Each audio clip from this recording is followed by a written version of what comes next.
In this video, I'll show you the difference between Robinhood Crypto and Binance and help you decide which one is better for you.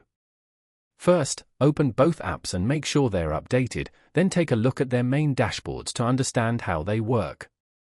Robinhood is very simple and beginner-friendly.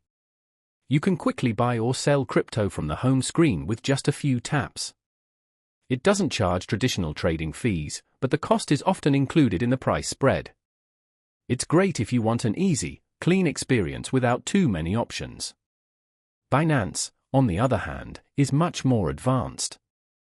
Open the app and go to the Markets or Trade section, and you'll see detailed charts, multiple order types, and a huge range of cryptocurrencies. It also offers features like staking, futures, and earning options, which are not available in Robinhood. When it comes to control, Binance lets you transfer crypto, use wallets, and access more tools. Robinhood is more limited but easier to use. If you're just starting and want simplicity, Robinhood is a solid choice. If you want more features, deeper control, and advanced trading, Binance is the better option. That's it. If this helped you, make sure to like this video and subscribe for more simple tech tips.